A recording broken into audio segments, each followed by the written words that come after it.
The Rob Ash Show with your host, Mick Trier, and Drake University head football coach, Rob Ash.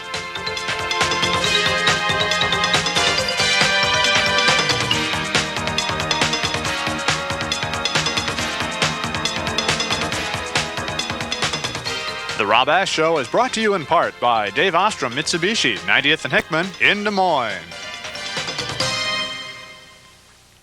Hi, everyone, and welcome to the Rob Ash Show. I'm Mick Trier, along with Drake football coach Rob Ash, and another impressive victory this last Saturday over Olivet Nazarene, coach. I thought it would be a little closer than what it was, but it was all Bulldog from the get-go. I thought it would be a close game too, Mick, but our team came out of the blocks, with tremendous energy and motivation, and we capitalized early and got off to a big lead, and it was just what the doctor ordered. I'd like to say the Bulldogs played really well from the get-go, but the first drive was a little sluggish for Drake.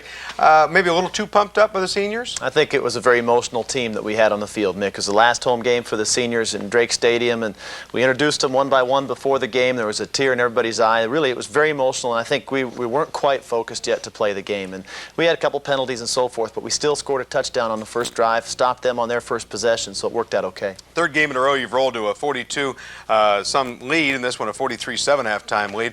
And certainly at that point, you had to be thinking, this game's over. Well, our offense capitalized on every opportunity that the defense provided us, and the defense gave us 2 or 3 great opportunities again. I don't know how many times this formula will keep working, but we're sure enjoying it. And to have 42 points at halftime, that's a very unusual thing. We've done it 3 weeks in a row. It's incredible. Offensively, we had an opportunity to see Roy Fletcher 4 touchdown passes. What can you say? This kid continues to improve in each and every game. Matter of fact, I don't know how I've been doing play-by-play for some 15 years. He's one of those quarterbacks that make you, as a play-by-play man, take an extra second to see if he handed the ball off or not. A great faker, let alone as good a passer as he is. Roy has done a great job with the play fakes, and I think part of the credit has to go to Jamie D'Angelo, who started the season and did a good job play faking, and Roy learned from him, plus our running backs and the offensive line who do a good job of selling the fake on the play. So it's a team effort, but Roy's been the guy in the middle, and he's done a great job making it pay off. Defensively, we were looking for a couple of outstanding running backs by Nazarene, but they did not play very much on Saturday. Kind of disappointing not to see them, but the defense played super. Our defense was very primed to try to stop JoJo Jones and Ray Caldwell. And Caldwell turned out to be injured, and Jones was suspended for disciplinary reasons or something. It was kind of a letdown, and I think the best thing to say about our defense is we didn't allow the fact that those 2 guys weren't playing to cause our level of play to go down. We still played with great energy and enthusiasm and did a good job. But the offense is rolling 50 points in 3 games now straight, and certainly everything's clicking right now in the air and on the ground. Well, our whole team has kind of put it together, and that's what you hope for as a coach. Each week you get better, and at the end of the season you can have a good time. And these 3 weeks have been very, very enjoyable. And certainly also, I should also mention 5-0 at home. It's so nice to play down there at the doghouse. Yeah, we ended up undefeated at home, and that was a goal that our team had, especially after we got Augustana in our first home game. And I'm glad for these seniors and for our whole team to finish up undefeated in the doghouse. Were you a little surprised that Nazarene didn't give you a little more of a challenge early in the game? Well, as the game wore on, Mick, and it became evident that Caldwell couldn't play and Jones wasn't going to play, then, they were very short-handed. Imagine, taking, Fletcher out of the game, Jeff Creel, 2 of our best players, whatever, any of those guys, and it would have been very difficult for us, too. So they were short-handed, and they ran into a pretty focused team. Well, we have a lot of highlights to show you, a lot of good ones for the Drake Bulldogs. We'll do it next. Our Drake football team uses a lot of option routes in our wide-open pass game. We like them because they work. Another option that can work for you is to stay at a Knapp Hotel property in Des Moines. The Savory, Valley West Inn, Travelodge North, and the Drake Inn. So whether you're coming to Des Moines for a Drake football weekend, business, or a quiet getaway, you'll pick a winner with Knapp Hotel properties. For more information, call 1-800-798-2151 and enjoy the Knapp Hotel experience. The award-winning Mitsubishi 3000 GT. The stunning Mitsubishi Eclipse for 1993.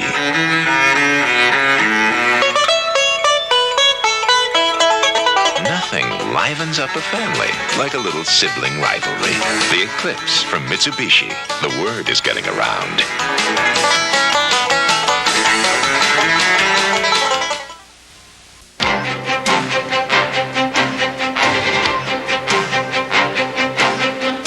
When the delivery time of gasoline, diesel fuel, and motor oil supplies is crucial to Iowa industry, timely personal service and quality Conoco products at an affordable price that service professionals and their customers can depend on. Parker Oil Company of Des Moines, Iowa.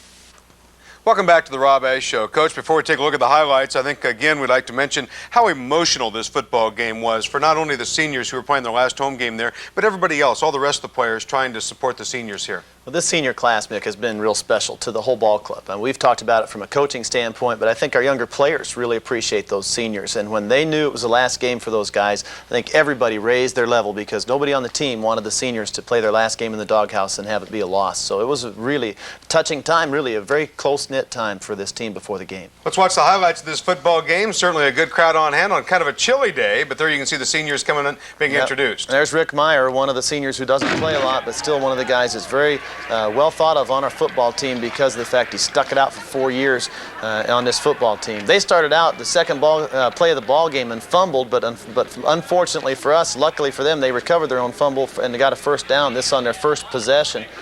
They tried to prevent us from getting the sacks and the blitzes with the quick pass game. That was incomplete. Good coverage by Brad Nemick. And then good play defensively here by Steve Tenold and Craig Ortworth on the third down play to hold them down. So we made them punt on their first possession.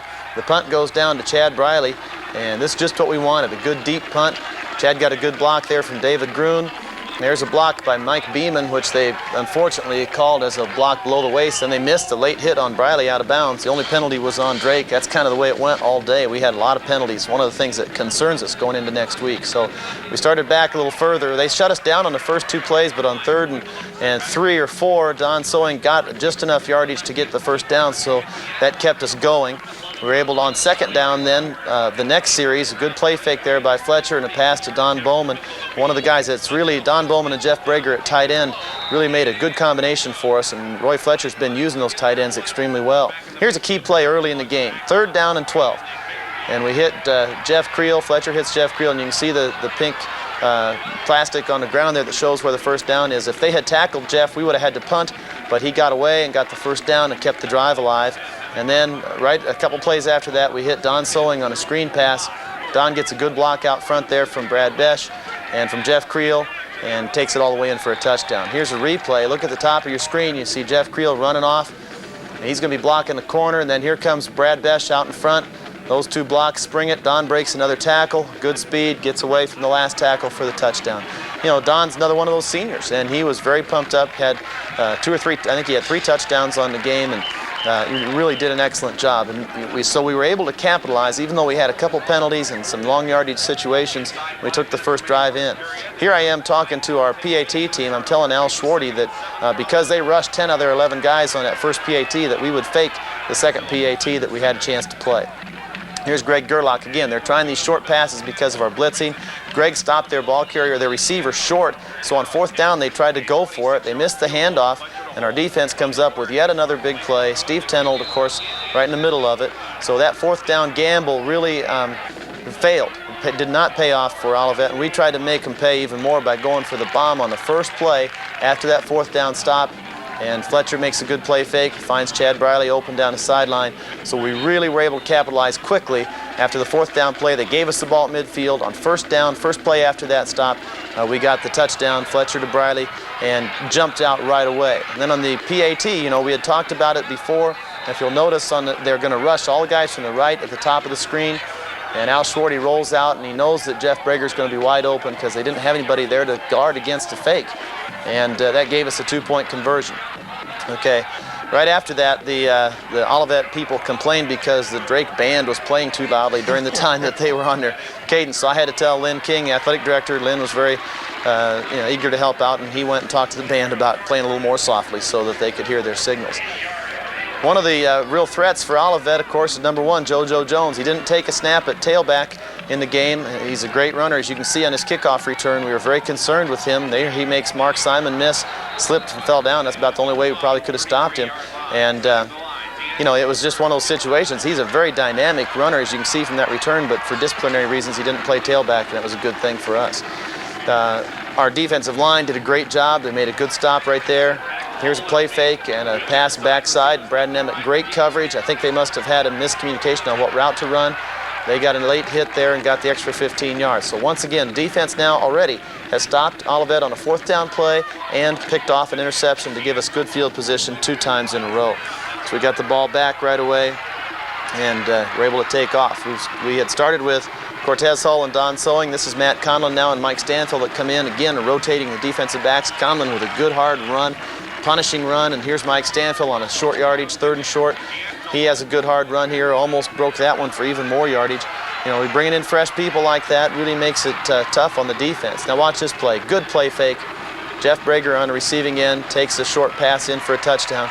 And again, that's one of those play fakes, Mick, like you were talking about, where linebackers really stepped up because of the play fake, and Jeff slipped in behind their free safety, who played very deep center field. So here it is, the first quarter still. We've got 3 touchdowns on the board. Again, it all starts with defense. They were able to get us the ball in great field position. We didn't have very far to go. Here's Charlie Partridge, number 60, in with a number of other people on the play. Another pressure here, Kevin Beveridge, Matt Garvis, 64 and 55, in on the pressure. And, you know, it's tough. I'd hate to play quarterback for the other team. I wouldn't. Oh, boy. And, you know, we brought a lot of people. We got to them before they could get started. It took them out of the drives very quickly and got the ball back every time. Going into second quarter action now. Here's 3rd down, or 2nd down and about 20.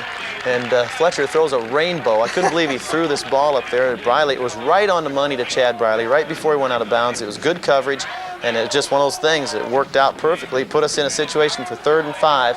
Watch Mike Stanfield at fullback. He delays and comes out of the backfield. Fletcher hits him with a perfect pass, so we're able to convert the 3rd and 5, get the first down, and Stanfield saying, "Didn't try to run into you there, Mr. Official," and we got the first down. Here's Conlon now, keeping his feet moving till finally the hole breaks open. He got excellent yardage. Good job by our line there, too, of continuing to block until the end of the play. And then watch Mike Stanfield up the middle. Good trap, good blocking up front. And then when he gets to the free safety, he runs through that tackle and through everybody else until he gets to the touchdown. Great run by Stanfield. Watch the blocks up front. Right guard, Brad Bash is going to pull and trap right there. And then both tackles, Scott Baker and Chad Sexauer, get blocks on their linebackers. Stanfield does the rest. Our wide receivers, Briley and Creel, are both down there blocking. That's one of the things that's helped our football team this year. All the receivers do a great job blocking. They know that when they catch the ball, people do a good job blocking for them. And it's a team effort all the way through. A great run there by Stanfield to give us a 4th touchdown. So we had to kick off again. This was the scariest part of the game, kicking off here to JoJo. Luckily on this one here, one of the other guys upfield caught it, and he didn't pitch it back to JoJo. And look in the pile here, you're going to see one of our guys take the ball away. And that was Todd DeMoss. He actually just took the ball away from the Olivet player, and so we got the ball back here again in Olivet territory. Here's Cortez Hull on the run. Look at a good move there. Dipping in and back outside again. Almost broke that all the way. Couldn't quite stay in bounds, and so we've got it way down deep in their territory again. And this is the same play that we threw to Mike Stanfield earlier, leaking the fullback out in the backside. And Don Sowing this time is in. He's the recipient of the pass for the touchdown. And his 2nd touchdown of the day, 3rd touchdown for our fullbacks already in the day. Our fullbacks ended up scoring 5 touchdowns in this game. And we went from there. And I'm telling Coach Neiman with the kickoff team that we had a 15-yard penalty. We had a dumb thing by one of our guys on the ensuing kickoff. He says, "Coach, can't do much about it. We still have to kick it off." So they got good field position, but we still did a good job. Todd Lee, who's been an outstanding backup for us all year, makes a good sack behind the line of scrimmage. And here's a nice tackle by Joe Bianchi on a flare pass. Notice Joe's left hand. He's got a big wrap on there. He's got a broken finger on his little finger on his left hand, and he's had kind of a cast on there, but he still played, did a good job, made a nice tackle. Big hole for Cortez Hull. Cortez had so much room he didn't know what to do with it out there, and their safety, Kurt Quick, had to make the tackle. The very next play after that 25-yard run, our line opened up another huge hole for Don Sowing. Right now, the run game is just fantastic, and Don almost broke that all the way. The free safety going sideline to sideline trying to stop people. Then the same play that Cortez ran earlier, right up the middle again, clear through, down, and the safeties again have to make the play. Great job of blocking by our front people to let our backs get through and get up to the defensive secondary to make the plays. And then Don Sowing took until 3rd down, or 4th down, I guess, actually. He powered it in. That was his 3rd touchdown there. great job again, a running game, complementing the passing game, and really making Olivet very discouraged. 43-0 at the later in the second quarter. We had our only letdown of the game then. After this, again, we had such a blitz and we had such an emotional start. We still held them to 4th and 6, but on this play, they were able to find a crease and get out of there, so they converted on the 4th down opportunity. We held them until 3rd down and goal, but they run a quarterback sneak here with just about 30 seconds left in the half, and they were able to get the touchdown and go 43-7 at halftime. So, it was one of those things that you don't want to let the other team score. We didn't let them score. They did a nice job coming back, but I think part of it was a letdown after such a fast start. Second half action, we got the ball first. And, again, I think we came out a little flat because of such an emotional start. And Roy got the interception. And then they made a nice play fake here. The quarterback with excellent play fake and a good pass out there. Mark Simon makes a saving tackle to prevent the touchdown. And then the defense comes up with a good stop here. 3rd and 1. They try the fullback, no place to go. In fact, he fumbled in the bottom of the pile. There was a long, dig in there, and they came up with it. So it was 4th and 1. Fullback again, and they just had no place to go. Our line submarined them, stopped their penetration completely. I think he fumbled in the bottom of the pile. It didn't matter. It was 4th down. They didn't even get it. So our defense held, and really that play set the tone again for the second half. We were able to, even though we had thrown the interception and they had the big play, we were able to stop them, prevent them from getting the score, and that got us going again. So we were pretty satisfied with that. Later on here in third quarter action, the defense had to come up with another good series. They made us punt, and then they moved the ball down a little bit. Watch this series here.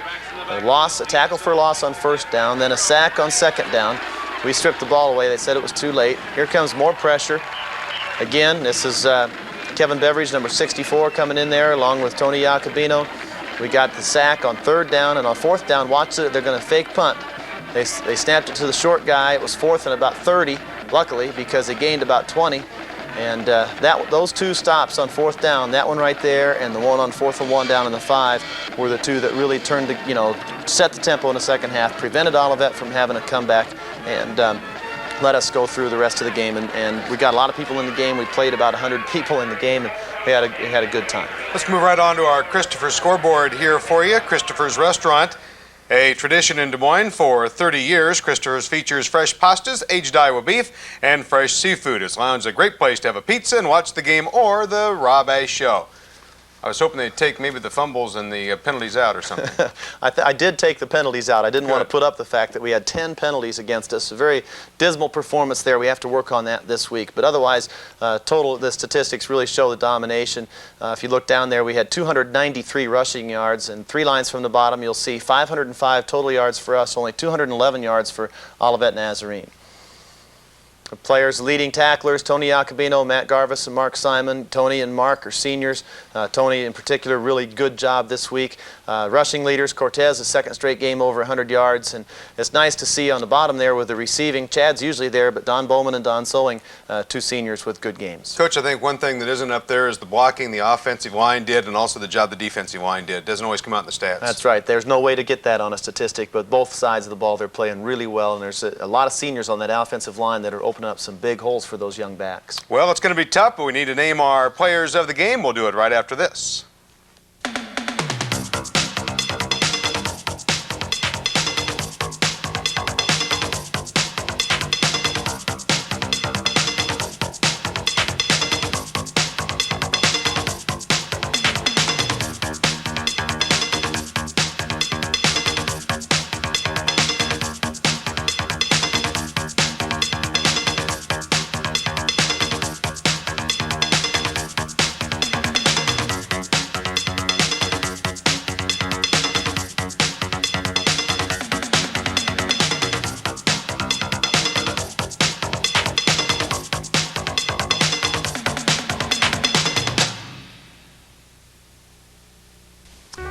To make a great Sunday brunch, start with a great view.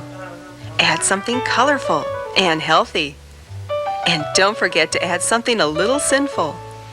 Add something steamy and delicious and really pile it on. Then make sure you add the right stuff like good friends. Sunday morning at the Capitol View Dining Room. Brunch at the Best Western Starlight Village downtown once and you'll be back for more. We're back on the Rob Ash Show. Before we name our Dave Oster Mitsubishi players of the game, Coach, get a lot of questions, of course. People say, well, who do you give it to? The offense and defense, the guy that throws the most touchdown passes or gets the most tackles. But each of these players are graded by you and the rest of the coaching staff after each game. That's right, and usually what it comes down to is their film grade. I mean, we go through and we look at each play, and they get either a plus or a minus based on how they did on that, whether they carried out their assignment, knew the right assignment, and got it done.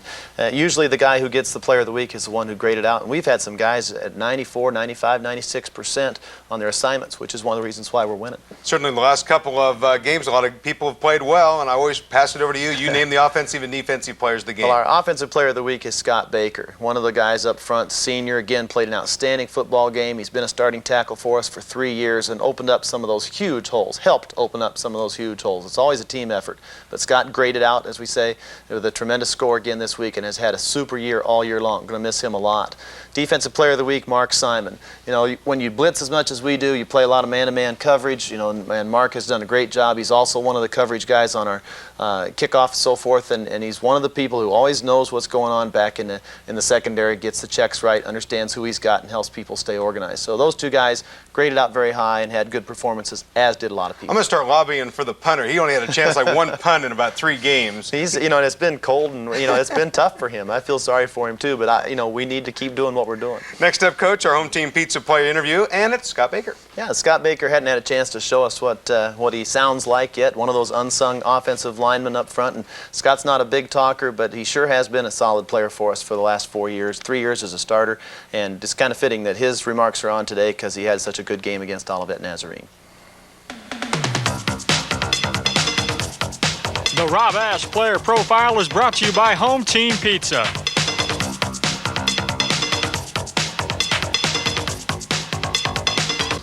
Well, we don't have a conference or any trophy to shoot for or anything like that, and no playoffs. But just playing football, that's what we're all here for, and that's what I'm here for. I've got 1 year left, and want to make the best of it. Want to win every game. It's all that matters. I really enjoy playing in the offensive line. You're involved in the play every time. There's no.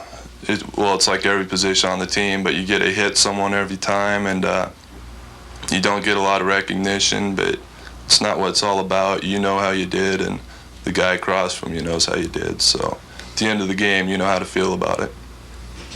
Well, when I was a freshman starting out here, I was one of the smaller linemen, so I concentrated on getting my weight up as a freshman, and had the opportunity to start as a sophomore. And when I was a freshman coming in, I was 6'4", about 190 at the most coming in.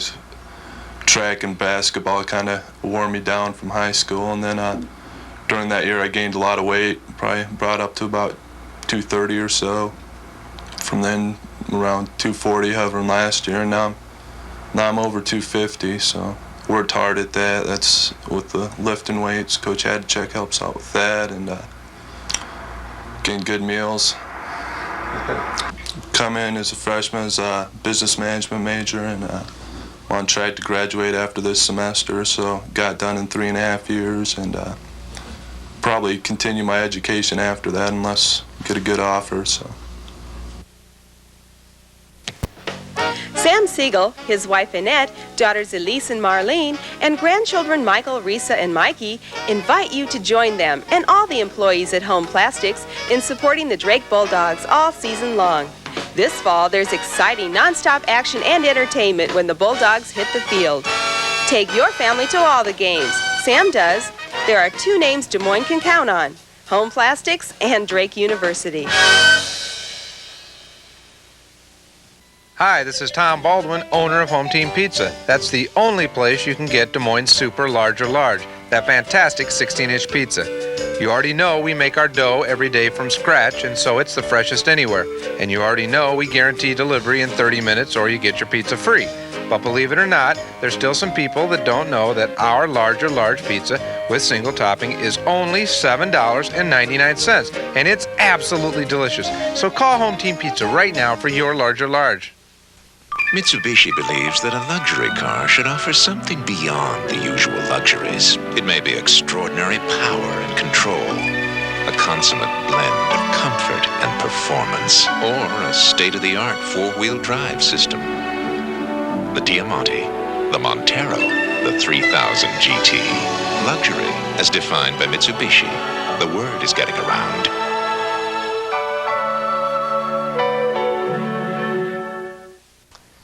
Welcome back to the Rob A. Show. Before we take a look and talk about the Evansville game upcoming here for the Drake Bulldogs, we need to remind you about our Hopkins Sporting Good Contest. $25 gift certificate, Coach, up for grabs. That's right. We need to have the postcard come in with Scott Baker's name on it as our player interviewed, and we can be happy to give that gift certificate away to the winner of the drawing.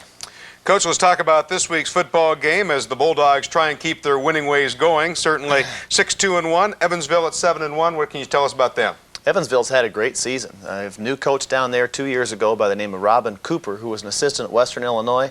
He came in and brought in 60 freshmen last year and 60 freshmen again this year. And that group of primarily freshmen and sophomores has Evansville poised for one of their best seasons in their school's history. They're going to have an opportunity to see your tape of the last couple of football games. You don't think that'll scare them too bad? I don't think so, because they're very confident. They've won 7 out of 8 games, with their only loss being at Dayton. Very similar game to the game we played when we played Dayton, and I think they feel very confident about their ability to play football with us, and they're ready to see what we have to offer. No doubt when anybody talks about playing Drake, they certainly talk about having to score with Drake. They do have a good passing team. They might be able to score some points. I think Evansville is a very good offensive football team. They have a great scheme. They spread you out. They use a lot of different formations. And Coach Cooper's a good offensive thinker. He's got good schemes. He'll attack defenses the right way. So we expect a tough challenge academically as well as on the field. You've both played Dayton. That's right. And the 2 Dayton games, as I said, were just about the same. Statistically, we allowed about the same number of yards as they did and got about the same number of yards. The scores were about the same, and both of us had to play Dayton with our second-string quarterback. They had a fine quarterback that got injured right before the Dayton game, just like we did. So Dayton's the one that got fortunate, I think, there in both those cases. Set a record this year for scoring for Drake, and this is a team that only allows 14 points per game, averages 14 defensively points per game. It's going to be interesting. You watch them on defense. They're very sound. They don't use a lot of different kinds of fronts and coverages, but they're going to keep everything, like people on defense say, they're going to keep everything inside of them and in front of them. And they're not going to allow the big play. They're very solid. They have a junior and a senior at inside linebacker. They're sort of the hub and the guts of that defensive team. And it's going to be an interesting challenge to see who wins, whether we can keep scoring points or if they'll have their same defensive record. We talked about the emotion, of course, of last week's game at home. This one, seniors' last game. That's right. And our seniors are very motivated to try to get that record that they wanted from the beginning of the season. If they win this game, they'll have the best record in the Division III era at Drake. If we don't win the game, then we won't. So it's all or nothing for these seniors. Unfortunately, Evansville has the same scenario. If they win, they'll have the best record percentage-wise that their team's ever had in the school's history. So it should be a very emotional game. Real quick, Jamie D'Angelo. Jamie won't be able to play. He's just been trying to come back, but he's not going to make it, so we have to hope Roy can stay healthy for one more game. This would be a great win for the Bulldogs. They'd finish up with a great year. The seniors doing a super job. Be a nice win for you. Well, we're ready to play a really tough, good game, Mick. It's a great way to end our season, and I hope it ends up in our favor. I certainly do, too, and we'll be back here to talk about, hopefully, that win of the Bulldogs as they go to Evansville this Saturday. Thanks for joining us on the Rob A. Show.